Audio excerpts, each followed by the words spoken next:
कभी सोचा है कि क्या हो अगर किसी का शरीर तो जाग जाए, लेकिन दिमाग वो गहरी नींद में ही रह जाए और उसी हालत में बिना सोचे समझे कुछ ऐसा हो जाए जो पूरी जिंदगी ही बदल कर रख दे।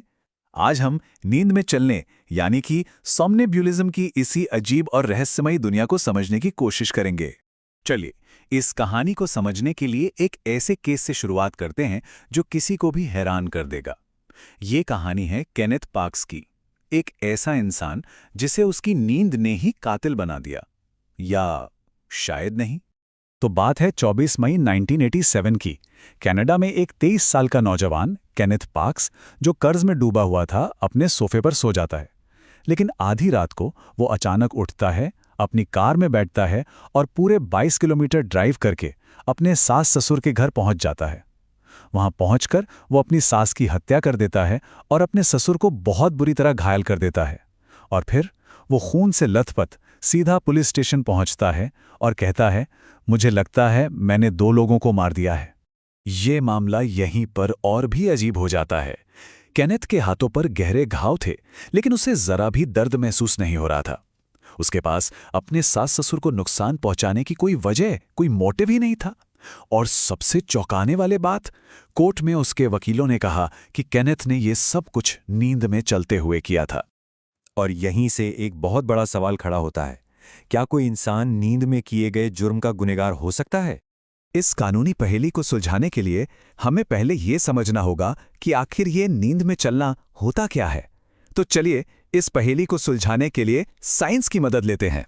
देखिए, नींद में चलने को मेडिकल भाषा में सोमनैम्बुलिज्म कहा जाता है। ये असल में एक स्लीप डिसऑर्डर है, जिसमें कोई इंसान गहरी नींद में होने के बावजूद उठकर चलने फिरने लगता है।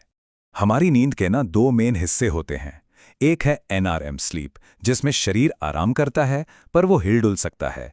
दूसरा है आरएम स्लीप, जिसमें दिमाग बहुत एक्टिव होता है, हम सपने देखते हैं, लेकिन हमारा शरीर एक तरह से पैरालाइज्ड रहता है। और सबसे दिलचस्प बात यह है कि नींद में चलना सपनों वाली आरएम स्लीप में नहीं, बल्कि गहरी नींद वाली एनआरएम स्लीप में होता है। अब इस एनरेम नींद के भी 3 स्टेज होते हैं। स्टेज 1 मतलब हल्की नींद, स्टेज 2 थोड़ी और गहरी, लेकिन स्टेज 3 जो सबसे गहरी नींद है, असल में वही है स्लीप वॉकिंग जोन। इस हालत में किसी को जगाना बहुत मुश्किल होता है और दिमाग की एक्टिविटी भी एकदम कम होती है। तो सवाल यह है कि नींद में चलने वाला कोई इंसान क्या-क्या कर सकता है, और इसका जवाब हमारी सोच से कहीं ज्यादा बड़ा है। कुछ लोग कमाल की कलाकारी करते हैं, तो कुछ हिंसक वारदातों को भी अंजाम दे देते हैं। ली हेडविन का ये मामला देखिए, कितना अविश्वसनीय है। वो एक ऐसे आर्टिस्ट हैं जो सिर्फ सोते हुए ही आर्ट बना सकते हैं।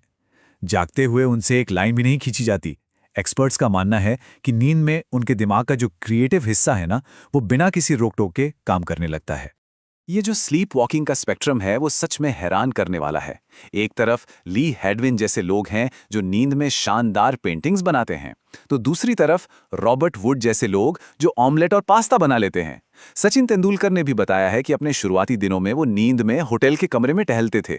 और फिर केनेथ पार्क्स जैसे केस हैं जो हमें इस बारे में गहराई से सोचने पर मजबूर कर देते हैं।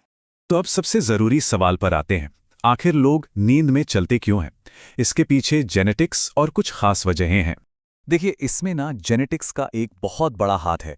अगर किसी बच्चे के माता पिता में से किसी को भी नींद में चलने की आदत नहीं रही है, तो बच्चे में इसकी संभावना करीब 22.5% होती है।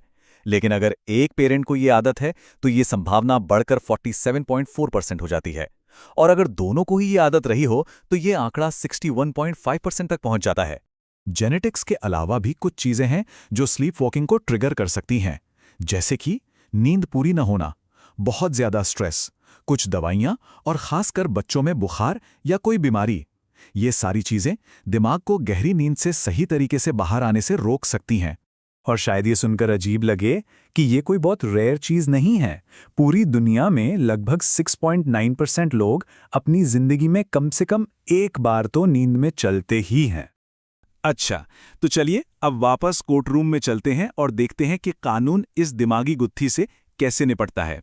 कानून में किसी को सजा देने के लिए सिर्फ ये साबित करना काफी नहीं होता कि उसने कोई गलत काम किया है।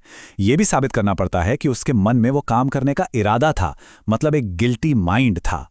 लेकिन क्या नींद में चलने वाले किसी इंसान का कोई इरादा हो सकता है? जरा इन 3 बड़े मामलों पर नजर डालिए और इनके नतीजे कितने अलग-अलग हैं। केनेथ पार्क्स के केस में एक्सपर्ट्स की गवाही और कोई मोटिव ना होने की वजह से उसे बेगुनाह पाया गया। वहीं अमेरिका में स्कॉट फॉलेटर को दोषी माना गया क्योंकि उसके काम सोचे समझे लग रहे थे, जैसे हथियार छुपाना। और भारत में पप्पाथी अम्मल के केस ने यह तय किया कि स्लीप वॉकिंग को एक जायज बचाव माना जा सकता है। अब एक आम गलतफहमी को दूर करते हैं। क्या नींद में चलने वाले को जगाना खतरनाक है? तो इसका जवाब है बिल्कुल नहीं। उन्हें कोई हार्ट अटैक नहीं आएगा। हाँ, वो एकदम से कंफ्यूज हो जाएंगे, उन्हें समझ नहीं आएगा कि क्या हो रहा है। इसलिए सबसे अच्छा तरीका है कि उन्हें धीरे से वापस बिस्तर पे ले जाया जाए। अगर घर में कोई नींद में चलता है तो सुरक्षा का ध्यान रखना सबसे ज्यादा जरूरी है। दरवाजे खिड़कियां लॉक करके रखें, सीढ़ियों पर सेफ्टी गेट्स लगाएं और जमीन से नुकीली या खतरनाक चीजें हटा दें। ये छोटे छोटे कदम किसी बड़े हादसे को रोक सकते हैं। तो आखिर में ये सवाल रह जाता है, अगर हमारा दिमाग हमारे जाने बिना कार चला सकता है और यहां तक कि जुर्म भी कर सकता है, तो जब हम सो रहे होते हैं तब हमारे जहन में और कौन-कौन से राज छुपे होते हैं? ये एक ऐसा सवाल है जो हमें हमारे दिमाग की गहराइयों के बारे में सोचने पर मजबूर कर देता है।